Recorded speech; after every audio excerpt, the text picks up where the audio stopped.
Hey everyone, welcome back to the Sincerely Sammy Show, where we learn together how to live longer, live better, and maybe even have a little bit more fun in the process. Today we're talking about something that flies under the radar for far too many people. Flies? Thought we were talking about ticks.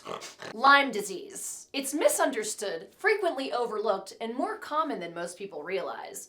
So let's break it down clearly, calmly, and in a way that actually helps you protect yourself and the people you care about. After spending time outdoors, especially in spring, summer, and early fall, doing a quick but thorough tick check on yourself, your kids, and your pets is one of the simplest, most effective forms of prevention. Lyme disease is caused by a spiral-shaped bacterium called Borrelia burgdorferi. Instead, the first symptoms might look like a generic summer cold: fatigue, headache, mild fever, achy joints. Showering within 2 hours of being outdoors can help wash away ticks before they attach. And remember, ticks don't jump and they don't fly, they climb. Check this out, you're not gonna believe this. Louis Armstrong called. He said he wanted to sing my opening jingle. Can you believe this guy? Sincerely Sammy, Sincerely Sammy Show.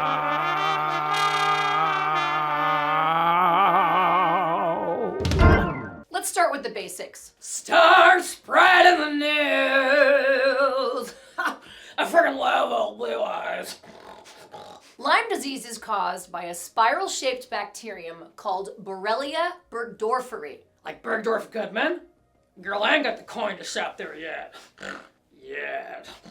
It's transmitted through the bite of black-legged ticks, sometimes called deer ticks. And here's where people get it wrong. You do not need to be deep in the woods to be exposed. Ticks live in tall grass, brush, leaf piles, and even well-maintained suburban yards. Your dog can bring them in. Your kid can brush against them playing outside. This is why awareness matters for everyone, not just hikers. And while Lyme disease is most prevalent in the Northwest, Mid-Atlantic, and upper Midwest regions of the US, it's been detected in all 50 US states. Now, you've probably heard about the bullseye rash, that classic ring-shaped mark that people associate with Lyme disease. And yes, it's a well-known sign. Hey, how are you doing? You struck me as a Capricorn. Am I getting warm?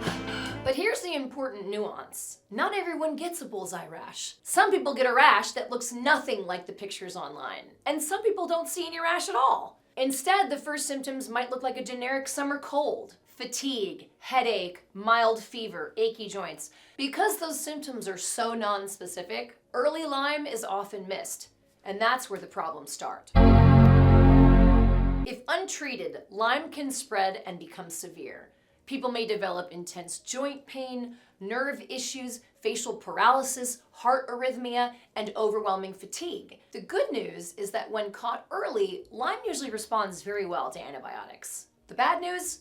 Delayed diagnosis can make recovery much harder. So the central message here is simple. Early recognition and early action make all the difference. So how do you actually know if you've been bitten? I've been bitten before. I don't mind it, but you better take me to dinner first. I love Red Lobster. The freaking cheddar biscuits rock my world. This is the sneaky part. Ticks can be as tiny as a poppy seed, especially in their nymph stage, when they pose the greatest risk of transmitting Lyme. They cling to warm, hidden areas of the body, behind the knees, along the hairline, under waistbands, around bra straps, and in the groin area. After spending time outdoors, especially in spring, summer, and early fall, doing a quick but thorough tick check on yourself, your kids, and your pets is one of the simplest, most effective forms of prevention.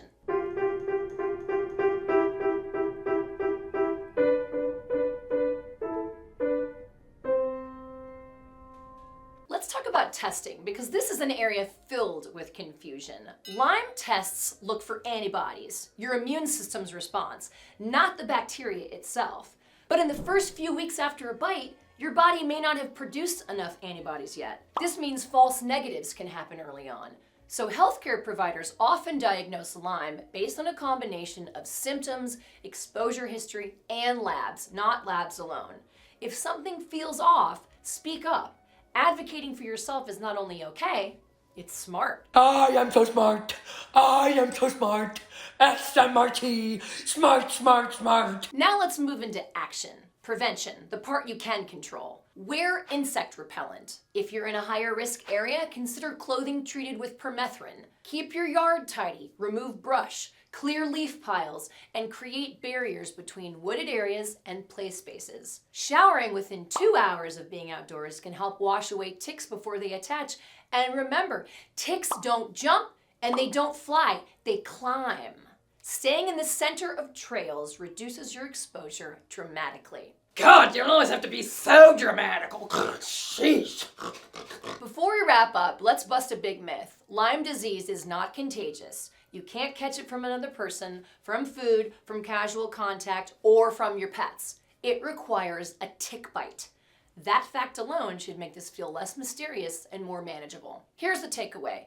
Lyme disease is serious. Seriously. But knowledge is incredibly empowering. When you understand the signs, practice prevention, and stay aware of your environment, you drastically reduce your risk, and you're better prepared to help others do the same. If you found this helpful, share it with someone who spends time outdoors. Or who thinks they don't.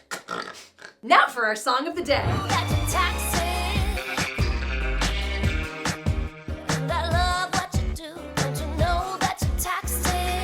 Toxic from 2004 was originally offered to Kylie Minogue, and she turned it down. Britney heard the demo, instantly loved it, and the rest is pop history magic. But Britney actually recorded the vocals for Toxic while she had 102-degree fever, which fans say actually added to her breathy, urgent sound. Now, let's talk about the science. Science! She blinded me! For today's Science Spotlight, we're talking about an incredible high school team from Georgia that took their Lyme disease project all the way out to the iGym competition in Paris. Oui, Paris! And their idea could genuinely reshape how we detect infections in the future. Their project tackled one of the biggest problems with Lyme disease, early detection. As we spoke to before, the current tests often miss early cases because the body hasn't produced enough antibodies yet.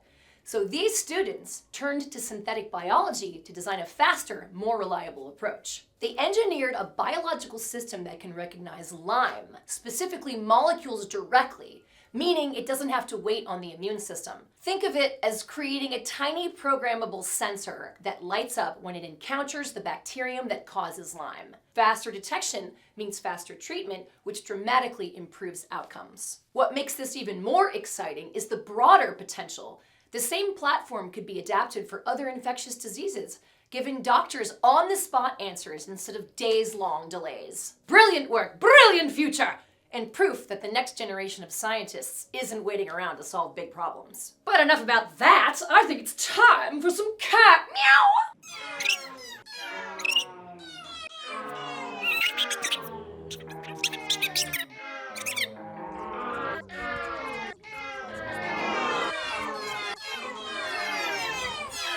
If you found this helpful, drop a comment with any topics you want covered next on the Sincerely Sammy Show. Okay, that's it for this show, he, she's, and theys. Be sure to like and subscribe if you haven't already, and until next time, have fun, be safe, and try to learn some stuff! Damn it! Talking about credit, where credit is due. Snippet and slap together for Sammy. What a wonderful